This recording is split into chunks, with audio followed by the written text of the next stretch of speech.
Les jeux vidéo sont-ils en train de mourir?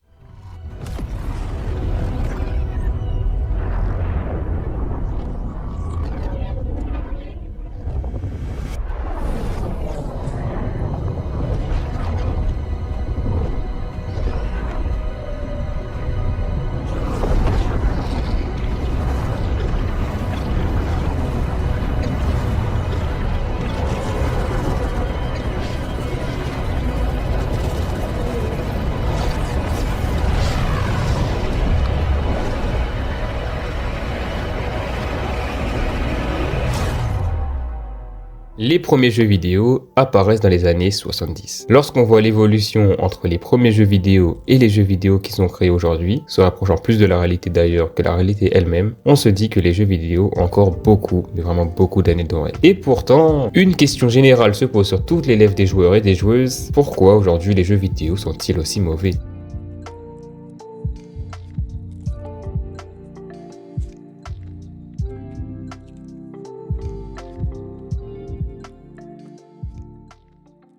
Bon, habituellement, les gens, on aime beaucoup, vraiment beaucoup taper sur les doigts des développeurs en disant c'est de leur faute, ils nous produisent des jeux de merde, etc., etc. Et ben en vérité, vous avez raison.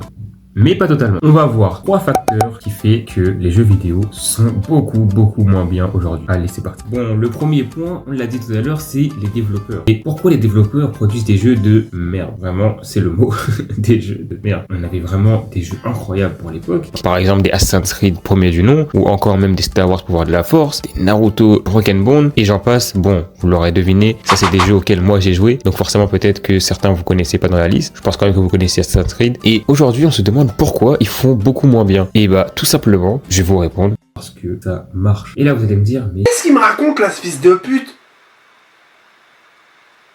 en gros, les développeurs, avant, pour se créer une vraie communauté viable, devaient prendre des risques. Ils devaient faire le meilleur jeu possible. Quand ils débutent, ils disent forcément qu'ils doivent vraiment prendre des risques de fou. Ils doivent vraiment faire des histoires de malade mental. Regarde Uncharted, regarde Assassin's Creed, regarde FIFA. Et ils prenaient des risques parce qu'ils avaient de la concurrence. Ils prenaient des risques parce qu'ils étaient sur un marché qui vraiment était saturé. Il y avait des jeux déjà beaucoup meilleurs qu'eux. Beaucoup mieux d'ailleurs. Non, attends.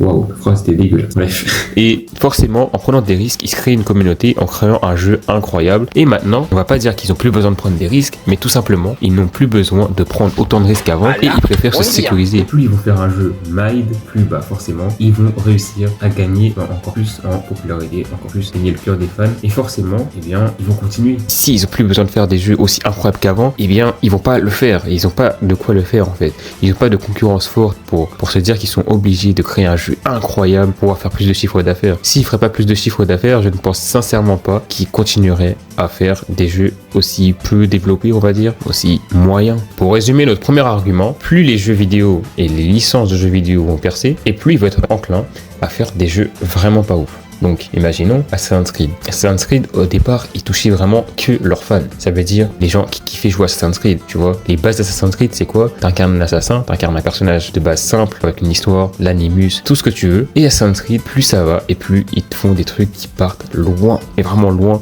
avec des pouvoirs bizarres, des trucs... Tu n'aurais même pas imaginé qu'ils feraient ça un jour. Et ça, en vérité, c'est tout simple, c'est parce qu'ils veulent faire un jeu commercial.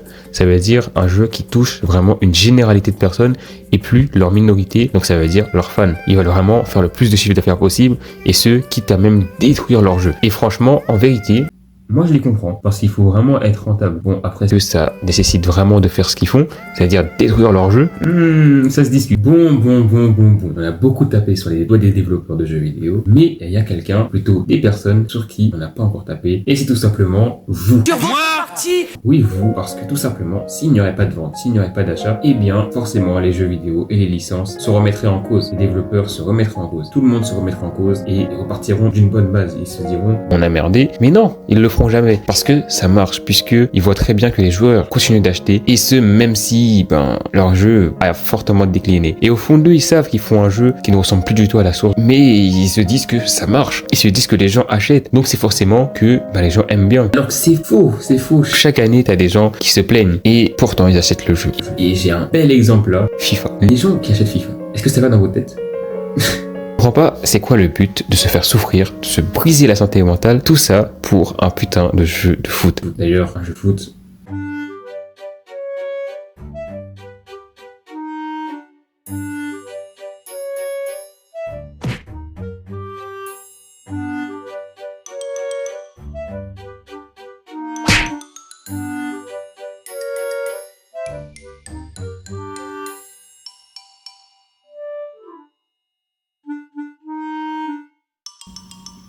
Ouais. En tout cas, les joueurs FIFA, je ne vous comprendrai jamais, je crois que c'est le meilleur exemple que je puisse donner. À la fois le meilleur et le pire exemple, parce que franchement, les joueurs FIFA, vous faites du mal. Vous faites vraiment du mal, je ne comprends pas. En fait, pour moi, les joueurs FIFA, vous êtes des sados. Vraiment, vous êtes des sadomaso. Je vois pas d'autres termes pour vous désigner. Bon, laissons les puants de FIFA et revenons à nos motos. Les gens continuent d'acheter des jeux vraiment merdiques, mais pourquoi? Tout simplement parce qu'ils ont peur. Ouais, vous avez peur. Et vous avez peur de quoi? Eh bien, de ne plus jamais retrouver un jeu aussi bien que celui qui a bercé votre enfant. Et franchement, quand j'ai compris ça, je me suis dit, ok, on a tous peur en fait. Et c'est arrivé, mais à tellement de choses différentes. Et je pense que ça devait arriver avec les jeux vidéo. Je pense que ça vous est déjà arrivé cet exemple, mais vous êtes là, vous regardez une série. Bon, pour ma part, un animé, parce que je ne regarde pas beaucoup de séries. Regardez votre série, vous êtes là, continuez les épisodes, et vous la tuez. Vraiment, vous la tuez. Et là, vous voyez que c'est le dernier épisode et qu'il n'y en aura pas d'autre. Forcément, vous arrivez très vite au dernier épisode, vous vous dites, attends, comment c'est possible? C'est déjà fini? Non, j'y crois pas. Vous êtes là, vous cherchez sur Google, épisode 3 de votre série préférée. Vous êtes là, vous remarquez en fait que c'est vraiment fini. Il n'y en aura pas d'autre, c'est fini, tu vois. Mis à part vous retaper la série, il n'y a pas d'autre chose à faire. Et là, vous avez un sentiment de vide. Vous vous dites que vous ne retrouverez jamais une série telle qu'elle. Et là, bah, forcément,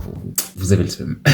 Et bien, c'est pareil avec les jeux vidéo. C'est fortement pareil avec les jeux vidéo. Tout simplement parce que les gens sont nostalgiques. Et il faut tuer cette nostalgie, tuer la nostalgie les gars. Et la conclusion que j'aurais à faire de cette vidéo, c'est aller explorer d'autres mondes les gars. Osez sortir de votre zone de confort, explorer des nouvelles choses. Franchement, moi, je me suis sorti de cette nostalgie il y a pas si longtemps que ça. Donc je vais pas faire le mec, oui, sortez de la nostalgie c'est de la merde. Si je devais vous donner des conseils pour pouvoir vaincre cette nostalgie, eh ben c'est tout simple. Déjà de 1, rejouer aux jeux vidéo auxquels vous jouez quand vous étiez petit. C'est un pur bonheur. Je me rappelle quand j'ai rejoué à Star Wars Pouvoir de la Force, Resident Evil 5, à Assassin's Creed premier du nom, j'ai trop kiffé. Et vous verrez qu'au final, et ben tout simplement, ça va vous faire du bien et que vous vous direz putain, c'était vraiment la bonne époque et vous vous rappellerez sûrement des choses que vous ne vous rappelez même pas, des choses que vous avez complètement oubliées et ça m'a fait mais tellement du bien, c'est une dinguerie. Et la deuxième solution est donc d'être plus curieux, des développeurs qui proposent des nouvelles choses et souvent ça se fait du côté des jeux indés. Et cette vidéo là, je voulais la faire depuis longtemps, parler des jeux indés, tout simplement parce qu'il y a des masterclass, des pépites qui passent du côté des jeux indés et pourtant il y a très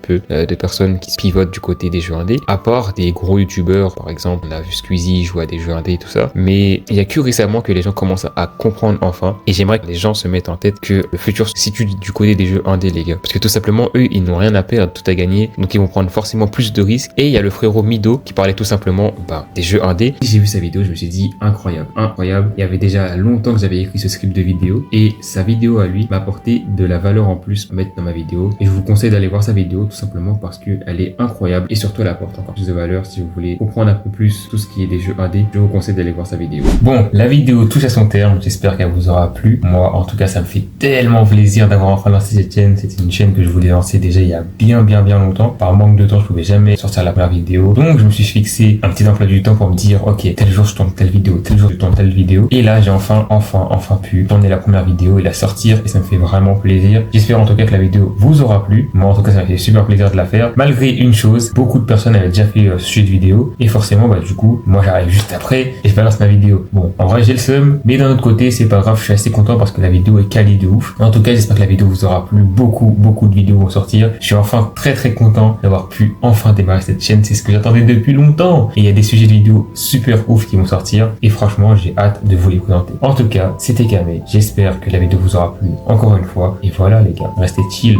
restez posés, plein de bisous, ciao